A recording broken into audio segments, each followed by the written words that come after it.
আমি মা, কিন্তু সন্তান সন্তান করে মাথা খারাপ করে ফেলা মা আমি হতে চাই না। আমি চাই আমার জীবনে সকাল থাকুক, এক কাপ চা থাকুক, অবসরে গান থাকুক, ইচ্ছে হলে একেবারে একা একটা চকলেট পেস্ট্রি বা এক প্যাকেট চিপস খাওয়া থাকুক, কিংবা থাকুক সাবানের ফেনায় তৈরি করা বুবু। আমি ছুটির দিনে একটা মুরগির রোস্ট চাই, আমার পছন্দের চ্যানেলটা দেখতে চাই। আমি চাই আমার নিজের একটা সাজের তাক, বাথরুমের একটা কোণা থাকুক আমার স্নানের জিনিস রাখার। আমি চাই আমার এক্সক্লুসিভ একটা লিপস্টিক, যেটা আর কেউ পরবে না আমি ছাড়া। আমি দিনে অন্তত 8 ঘন্টা আমার নিজের সময় চাই। আমি চাই আমার খাবার একটা আলাদা থালা, পরিষ্কার থালা, যেখানে কারো উচ্ছিষ্ট খাবো না আমি, তার জন্য বাড়িতে ডাস্টবিন আছে। আমি বয়স হলেও মেরুন রং করতে চাই, লাল টকটকে লিপস্টিক লাগাতে চাই। তোমায় মানাবে না যেদিন থেকে নিজের মনে হবে, সেদিনই বন্ধ করতে চাই।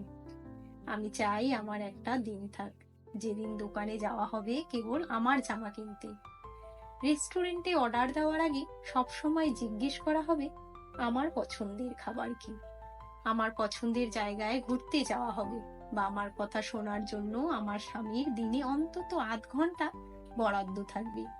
সুযোগ এলে বরের সাথে ওয়ার্ল্ড ট্যুরে যেতে চাই। থাক না কদিন সংসার অগোছালো, ফুরিয়ে যাক বাজার, ছেলে বা মেয়ে কদিন ডাল ভাত বা ম্যাগি খেয়ে থাকুক, তবু বেরিয়ে পড়তে চাই। আমি মা, কিন্তু এমন মা হতে চাই না যেন সন্তানের প্রতি এতই টান থাকবে যে তাকে তার নিজের বউয়ের সাথে দেখলেও বুক জ্বলবে আমার। আমি মা, কিন্তু তার চেয়েও আমি আগে চাই একটা সুখী মানুষ হতে।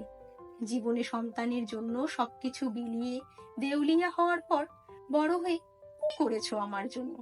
সোনার মতো সহ্য শক্তি আমার নেই। তার চেয়ে বরং আমি চেষ্টা করব খুব ভালো থাকতে। তাহলেই হয়তো আমার সন্তান বুঝবে মাও মানুষ, মায়েরও খিদে পায়, ঘুম পায়, কান্না পায়, ইচ্ছে পায়। জীবনে সমস্ত কিছু ত্যাগ করে শেষ বয়সে সন্তানের অবহেলা করুনোর চেয়ে সবটা চেটেপুটে উপভোগ করে স্বার্থপর মা হয়ে থাকতে আমি রাজি।